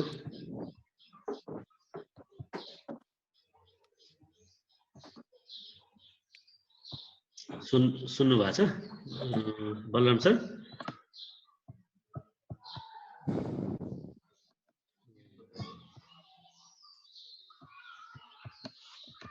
जुमै गयो क्या यहाँको उताको हुन्छ। हाम्रो यो कन्टिन्यू भइरहेको छ। हामीले अहिले फेरि हाम्रो बलराम सरलाई अलिकति समस्या भए जस्तो छ। हामी एकैछिन वेट गरौँ अनि हामी आजको कन्क्लुजनतिर जान्छौँ एकैछिनमा। आज हाम्रो यो पहिलो मिटिङ भएको हुनाले चाहिँ धेरै साथीहरू विद्यार्थीहरू पनि भर्खर जोइन गर्नु भएको छ। हामीले सबैलाई आइडेन्टिटी गर्दैछौँ। पछिका दिनहरूमा चाहिँ हामीले एउटा फिक्स टाइममा जोइन गर्नु पर्ला, नभए यो किनभने यो लेक्चर हो, यो लेक्चरमा यो लास्टमा आएर धेरै बुझिने कुरा हुन्न। त्यसैले हुनाले चाहिँ अब हामी यो टेस्टिङ फेजमा पनि छौँ। त्यो हुनाले चाहिँ हामीले आज सबैलाई हामी एडमिट गराएका छौँ। मुख्य कुरा अब सबैले चासो दिनुभयो, सबैले प्रयास गर्नुभयो, त्यो नै महत्त्वपूर्ण छ। बलराम सर फर्किनु भएको छ, उहाँलाई फेरि चौथो पटक फेरि स्वागत गर्नु पर्यो। बलराम सर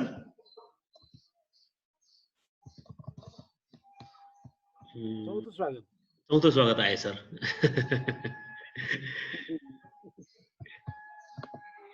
लाइनको कारण समस्या हो सरलाई अलिकति त्यहाँ बत्ती। हजुर हजुर हेलो हजुर भन्नु सर। राम्रो काम गर्नुभएको छ, साह्रै खुसी लाग्यो। धन्यवाद सर। रवि सरलाई स्वागत छ है। रवि सर म अहिले नचिनेर साह्रै राम्रो काम भयो, एकदम धेरै कुरा थाहा भयो। धन्यवाद सर। यो कार्यक्रम सञ्चालन गर्ने तपाईहरु र अनि अहिले सर हुनुहुन्छ नि हाम्रो। हजुर हजुर हजुर के नाम थाहा भयो? बलराम सर। हैन धेरै राम्रो कुराहरु, एकदम धेरै जानकारी। विशेष धन्यवाद, धेरै धन्यवाद तपाईलाई। हस् हामी कन्क्लुजनतिर लाग्दैछौँ सर। एकछिनमा सरसँग फेरि भेटौँला। हस् Balram sir please continue sir. सकेको होइन, अब यहाँ बत्ती गयो।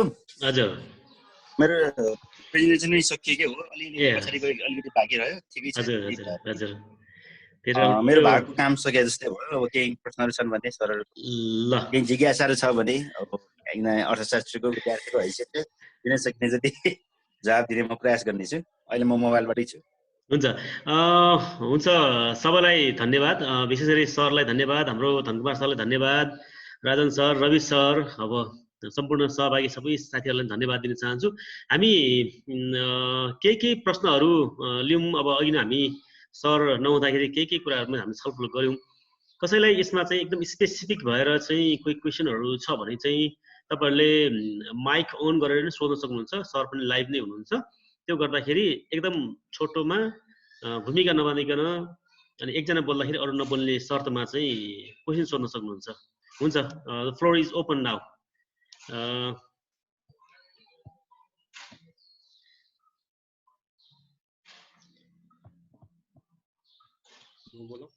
हुन्छ बोलो। नमस्ते सर, बलराम सर नमस्ते। नमस्ते। यो मलाई एउटा लाग्यो जिज्ञासा लाग्यो चाहिँ अब यो ओल्ड इकोनोमीले ट्र्याक चेन्ज गर्छ कि गर्दैन अब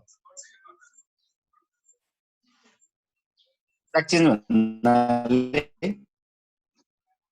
ट्र्याक चेन्ज भन्नाले अब जस्तो गल्फ कन्ट्रिजहरू जस्तो आयलमा डिपेन्ड थिए अब हाम्रो चाहिँ रेमिटेन्स थियो भनेपछि केही न केही ट्र्याक त चेन्ज गर्ला नि होइन सर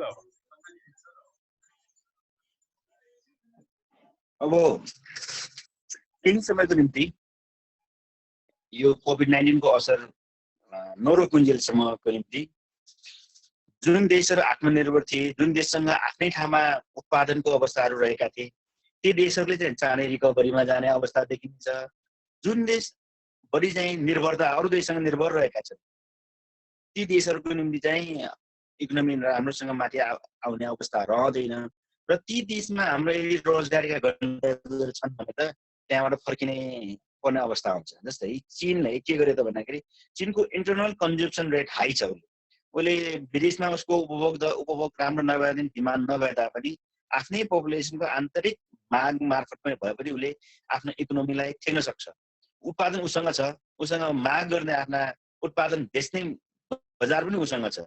जुन कुरा अमेरिकासँग चाहिँ अमेरिकासँग आफ्नो उत्पादन कम छ, उत्पादनको निम्ति जहिले पनि ऊ सस्तो मार्केट खोज्ने क्रममा अहिले पछि चीन आयो, चीन पछाडि आसियान मुलुकमा गयो, हुँदा हुँदै भारतमा समेत उसको कारखानाहरू स्थापना गर्न आउने अवस्था रहेको अवस्था थियो भने यो कारणले गर्दाखेरि आफ्नो उत्पादन उसको नहुने मुलुकहरूमा चाहिँ यसले अलिक विकराल समस्या नै ल्याउने अवस्था रहन्छ। त्यसो भएको कारणले आफ्नो आत्मनिर्भर भएका अर्थतन्त्रले चाहिँ अलिक बढी चाहिँ कन्ट्रिब्युसन उनीहरूले वर्ल्ड इकोनोमीमा गर्नुपर्ने अवस्था रहन्छ।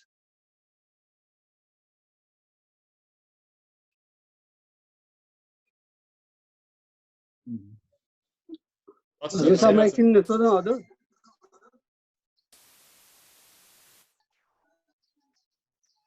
भन्नुहोस्। हजुर नमस्कार सर।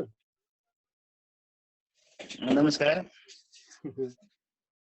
यो हाम्रो देशलाई चाहिँ यो अहिले जुन कोभिड-19 छ नि सर, अब यसले कति वर्ष जति पछाडि ढकेला जस्तो छ सर। एकपल्ट यसो डिटेल पाउँछ सरको कति वर्ष भन्नुभएको?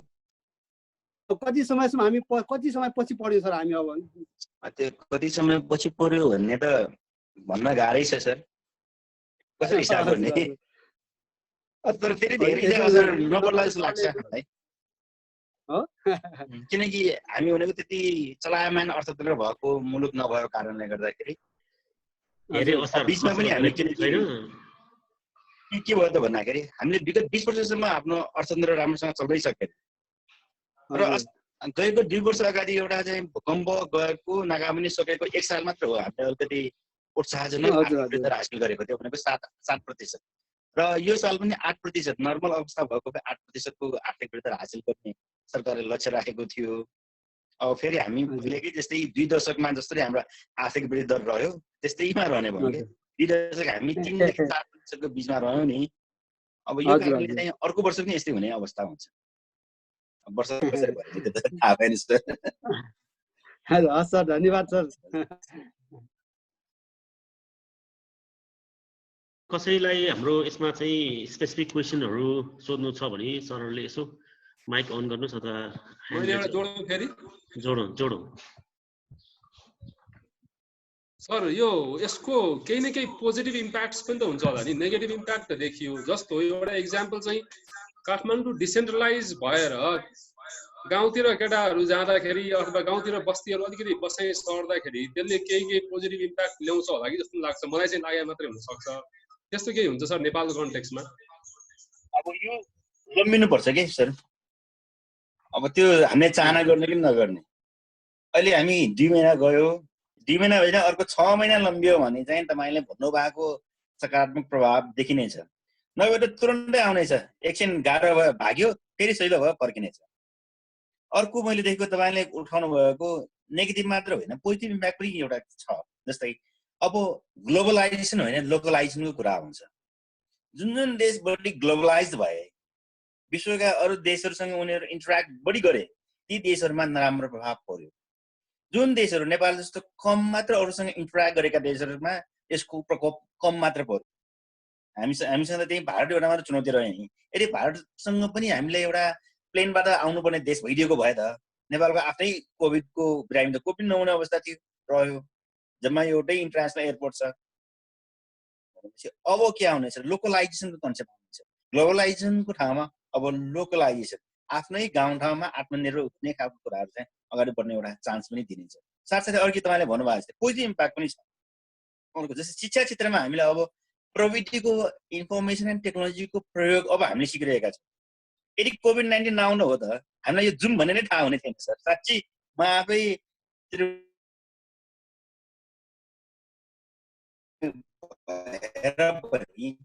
जुम पनि छ है, यसरी अनलाइन क्लास जुममा बसेर गर्न मिल्छ, मोडलमा गर्न मिल्छ, माइक्रोसफ्ट टिममा गर्न मिल्छ भन्ने कुरा पढाइको वैकल्पिक माध्यम अब अनलाइन शिक्षा पनि हुनसक्छ है। अब कोर्स डिजाइन गर्दाखेरि विद्यार्थीहरूलाई कक्षा कोठाभित्र मात्र राखेर पढाउने कोर्स होइन, 60% कक्षा कोठामा राखौँ, 40% अनलाइन गरौँ भन्ने हाइब्रिड नेचरको कोर्स अब डिजाइन हुन सक्छ। कोर्सको सिलेबस लाग्छ त्रिवीको म्यानेजमेन्ट एजुकेसनले अब कोर्स चेन्ज गर्दाखेरि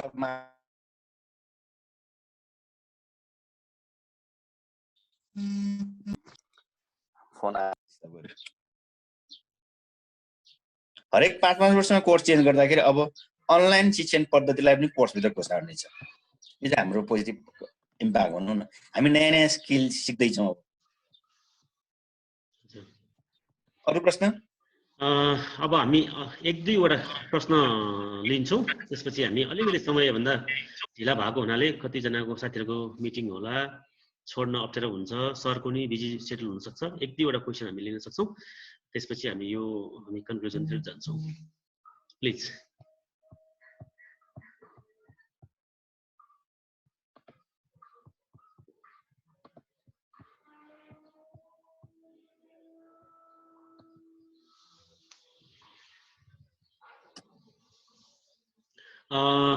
हुन्छ, म थोरै कुरा राखेर अनि यसलाई आजको मिटिङलाई एन्ड गरिदिन चाहन्छु। यहाँ एउटा मेसेजमा आएको छ, सायद हाम्रो बलराम सरले नि हेर्न पाउनुहुन्छ, त्यो जुम च्याटमा छ।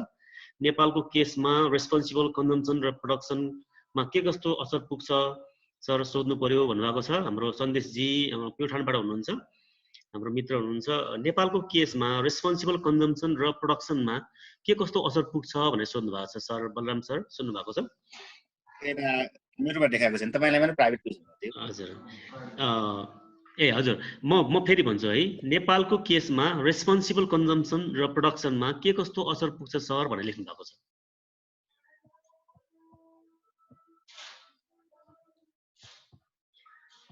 सन्देशजी। हजुर सर। सरले एकचोटि माइक अन गरेर सोध्नुहोस् न, एकचोटि हजुरकै स्वरबाट सोध्नुहोस् न। हजुर, यो जुन हाम्रो अब नेपाल भनेको टोटल्ली हाम्रो एग्रिकल्चरल डिपेन्डेन्ट एक हिसाबले छ होइन। जुन अघि सरले एकदम राम्रो कुरा गर्नुभयो, धेरै निर्भर तर थोरै मात्र कन्ट्रिब्युट गर्ने एउटा सेक्टर हो एग्रिकल्चर सेक्टर भनेको होइन। र हाम्रो यो एसडिजी गोल अन्तर्गत पनि 12मा त्यो यो रेस्पोन्सिबल कन्जम्सन र प्रोडक्सन पनि पर्न आउँछ होइन। यो त्यो केसमा चाहिँ यो कोभिड-19 को चाहिँ यो पश्चात अब कस्तो हुन्छ, त्यसको ट्रेन्ड कसरी जान्छ, हामीले त्यो कुराहरूलाई कतातिर इन्काइन्ड हुन्छ, त्यो सरले केही भनिदिनु भयो भने अलि प्रकाश पार्नु भने राम्रो हुने थियो भनेर सर।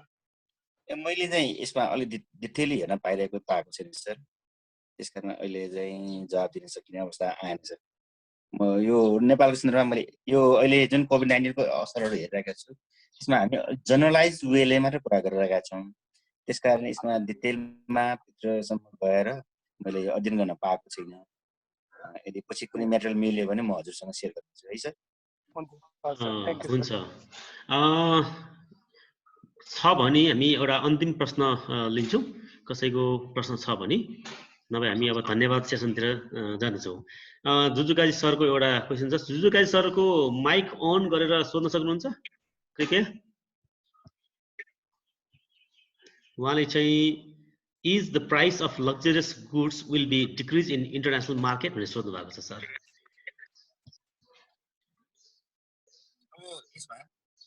रिसेसनबाट वर्ल्ड इकोनोमी डिप्रेसनमा गयो भने त लग्जरियस गुड्स मात्र होइन, अरू सामान्य गुड्सको पनि मूल्य घट्नुपर्ने अवस्था हुन्छ। क्रय शक्ति मान्छेको कमजोर भएर त्यस सामानको माग बढ्ने अवस्था हुन्छ, त्यस कारणले गर्दा मूल्य घट्नुपर्ने अवस्था हुनेछ यदि रेसेसन होइन डिप्रेसनमा गयो।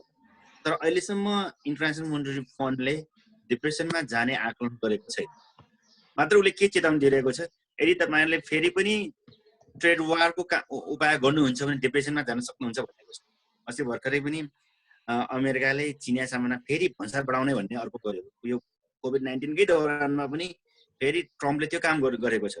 गर्ने बित्तिकै चाहिँ त्यहाँ आइएमएफले अमेरिकालाई चेतावनी दियो, तपाईँ फेरि यो त्यसै त आर्थिक रूपमा अहिले अर्थतन्त्र समस्यामा रहिरहेको अवस्थामा फेरि तपाईँ यसरी ट्रेड डिस्प्युट ल्याउने कुराहरू, कर थोपर्ने कुराहरू गर्नुहुन्छ भने तपाईँको इकोनोमीलाई नराम्रो असर मात्र पार्दैन, विश्वको अर्थतन्त्रमा पनि नराम्रो असर पार्छ भनेर चेतावनी दिएको छ। त्यसकारण डिप्रेसनको परिप्रेक्षमा गरिएको छैन, एउटा क्लियर मैले गर्न चाहेँ। त्यसकारण मूल्य सामान्य वस्तुको मूल्यमा गिरावट आउने भन्ने कुराहरूमा अलि हामी कम मात्र आशावादी रहौँ। जहाँसम्म अब यो लग्जरियस गुड्स छन्, लग्जरियस गुड्सको उत्पादनको मूल्य घटे तापनि आयात गर्नुपर्नेहरू देशहरूमा चाहिँ त्यसको मूल्य बढ्नेछ। नेपालमा चाहिँ हामी याद गरौँ, नेपालको अहिलेको बजेटमा लग्जरियस गुड्समा अझ बढी चाहिँ कर थपर्ने छ। यदि मानौँ गत वर्षसम्म हामीले लग्जरियस गुड्समा 10% देखि 50% को ट्याक्स राखिरहेका छौँ भने अबको बजेटमा त्यो 50% को ट्याक्स रेट हो भने त्यो 50% 100% 200% मा इन्क्रिज गर्न सक्ने अवस्था रहन्छ। किनकि सरकारसँग पैसा बाहिर नपठाउनको निम्ति, सरकारले बाहिर पैसा नपठाउनको निम्ति, अननेसरी एरियामा खर्च नगराउनको निम्ति लग्जरियस आइटममा करको माध्यमबाट मूल्य बढाउँछ।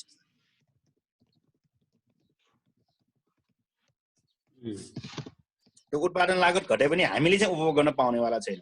अब नेपालमै उत्पादक छ भने हामी उपभोग गर्न पाउँला, नेपालमा उत्पादक छैन भने चाहिँ हामी पाउन सक्दैनौँ। हुन्छ, हामी यसलाई कन्क्लुडिङ रिमार्क्सको रूपमा हाम्रो सरबाट केही हजुरलाई फेरि हजुरको मानस पटलमा चाहिँ फेरि केही कुराहरू थपिएको छ भने 1 मिनेट बलराम सरबाट केही कुरा सुनौँ, यसलाई कन्क्लुजन गरिदिनु होला। र पछि हामी तपाईहरुकैबाट सुन्न चाहन्छु। मैले धेरै बोलिसके। तपाईहरुकै त्यहाँ सरहरु हुनु होला, कसैले त्यहाँ अब मेरो प्रेजेन्टेसन अब हामी विज्ञको होइन, हामी जस्तै सहपाठीको हिसाबमा शेयर गर्यौं। तपाईहरुबाट नै मलाई पनि अझ फिडब्याक मिल्ने ढंगले कोही कसैले क्लोजिङ रिमार्क्स राखिदिनु भयो भने म त आभारी हुनेछु सर। जेनजीले थोरै कुरा राखिदिनुहुन्छ।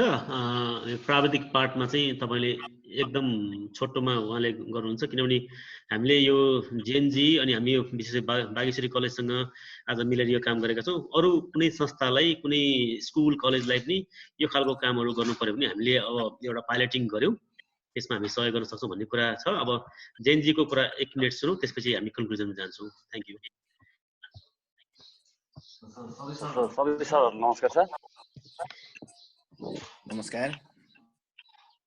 यो चाहिँ अब हाम्रो यो जुन जुम एपले चाहिँ सर हामीले चाहिँ अब यो फर्स्ट एकचोटि लन्च गरेर हेरौँ हाम्रो यहाँ शिखरापुर क्याम्पसमा होइन सर। लाइक अब हाम्रो कस्तो चाहिँ आउटकम आउँछ भनेर हामीले फर्स्टमा हामीले हाम्रो यहाँको फ्याकल्टी मेम्बर्सहरूसँग गरेर हेरौँ। त्योभन्दा पहिला चाहिँ मैले योभन्दा अगाडि चाहिँ फर्स्टमा मैले एउटा अर्को कलेजमा पनि हामीले अनलाइन क्लासेसहरू रन गरेर हेऱ्यौँ। रादर यो चाहिँ कस्तो भयो भने थ्योरिटिकल सब्जेक्ट्सहरू होइन सर, लाइक प्रेजेन्टेसन दिनु पर्यो, अरू कुराहरू कन्डक्ट गर्नु पर्यो, थ्योरिटिकल सब्जेक्टहरूलाई चाहिँ बढी फ्रुटफुल है त्यस्तो खालको भेटियो। अनि अब जस्तै तपाईँको न्युमेरिकल सब्जेक्ट यदि स्ट्याटिस्टिक्स, फाइनेन्स होइन म्याथहरू पढाउनु पर्यो भने चाहिँ त्यसमा अलिकति यसमा चाहिँ यो जुममा चाहिँ अलिकति डिफिकल्टी आउने रहेछ। प्लस हामीले नेपालीहरूले युज गरिरहेको जुम भनेको चाहिँ यो टोटली हाम्रो चाहिँ बेसिक भर्जन रहेछ सर। हामीले डाउनलोड गर्ने, हामीले चलाउनु भनेको बेसिक भर्सन, यो चाहिँ एडभान्स भर्सन चाहिँ हामीले पर्चेजै गर्नुपर्ने रहेछ है यो जुम एपको। त्यसबाट चाहिँ अब फरक के छ भने त्यसमा एडभान्स भर्सनमा अझै एक्स्ट्रा फिचर्सहरू त्यसमा दिएको छ, तर हाम्रो बेसिक भर्सनमा हाम्रो नेपालीहरूले अब सबैको पर्चेज गर्ने यो हैसियत पनि हुँदैन। त्यो हिसाबले चाहिँ लाइक अब यो जुम एपले चाहिँ अब अझै अपडेटहरू पनि यसमा चाहिँ तपाईँको धेरै फिडब्याकहरू गएको रहेछ। मैले हिजो यसो यसको बारेमा अझै एक्स्ट्रा यसो सर्च गर्दै हेर्दाखेरि चाहिँ अब नर्मल मान्छेहरूले पनि धेरै इन्क्वायरी र त्यसमा चाहिँ फिडब्याक गएको भएर उनीहरूले थोरै यो चेन्जेसहरू पनि गरिरहेको छ। लाइक मान्छेहरूलाई जोइन गर्नलाई नि प्रब्लम भएको हिसाबले त्यसमा धेरै उनीहरूले चाहिँ अरू एक्स्ट्रा यो पासवर्ड इनेबल नगर्ने वा जस्ट युजर आइडी भयो भने त्यो त्यसरी नि डाइरेक्ट जोइन गर्न मिल्ने त्यस्तो कति फिचरहरू इनेबल गर्दै रहेछ होइन। त्यो एउटा राम्रो पाटो भयो। अनि प्लस पार्टिसिपेन्ट्सको केसमा चाहिँ हाम्रो बेसिक यदि अकाउन्ट छ भने चाहिँ हामीले 100 पार्टिसिपेन्ट्स मात्रै यसले एलाउ गर्दो रहेछ। 100 भन्दा एकचोटिमा 100 जना भन्दा बढी यसले नदिँदो रहेछ सर। अनि तपाईँको चाहिँ लाइक अब हाम्रो यो जुमले चाहिँ यदि हामीले थ्योरिटिकल सब्जेक्ट नभएर लाइक अब न्युमेरिकल सब्जेक्ट्सहरू पढाउने हो भने चाहिँ मोबाइलबाट चाहिँ यो अलिक कम्पेटेबल भएन होइन, हामीले ल्यापटप नै युज गर्नुपर्ने हुन्छ। प्लस अब तपाईँको यो अकाउन्टहरूको लागि स्ट्याटहरूको लागि छ भने चाहिँ फाइनेन्सहरूको लागि छ भने चाहिँ फर्स्ट हामीले चाहिँ एक्सेल सिटहरू युज गरेर चाहिँ स्क्रिन सेयर त हामीले गर्न सकिहाल्छौँ। त्यसमा नै एक्सेल सिटमा नै टेबल लेआउटहरू पहिला नै हामीले अब एउटा होमवर्क तयारी गरेर मात्रै अनि त्यो क्लास चलायो भने चाहिँ बढी फ्रुटफुल हुने देखेको सर मैले चाहिँ। हस्, थ्याङ्क यू सर, यति हो। धन्यवाद जैन सरलाई। र म अन्तिममा कलेजको तर्फबाट अनि विशेष गरी हाम्रो आजको स्रोत व्यक्ति चाहिँ अब हाम्रो जिल्ला बाहिरको हुनुभयो चाहिँ फर्पिङ समुदायको तर्फबाट सरलाई धन्यवाद नमन गर्न चाहन्छु। अनि हाम्रो युनिभर्सिटीकै हाम्रो एसिस्टेन्ट प्रोफेसर हुनुहुन्छ, पछि पनि हामी सम्पर्कमा बस्नुपर्छ। र म अन्तिममा अब बागेश्वरी कलेज अनि जेएनजी शिखरापुर क्याम्पसका मित्रहरू र सम्पूर्ण आज सहभागी हुनुभएका संस्थापकज्यूहरू सबैलाई धन्यवाद दिन्छु। र यो मिटिङलाई यही हामी क्लोज गर्न चाहन्छौँ। यसको फिडब्याकहरू, यसका चाहिँ पृष्ठपोषणहरू हामी लिएर आगामी दिनका तालिमहरू अथवा चाहिँ कार्यक्रमहरू चाहिँ हामी अझ प्रशिक्षकसँग गर्ने हामी योजना गर्छौँ। सबैलाई धन्यवाद। हस्, नमस्ते। धन्यवाद।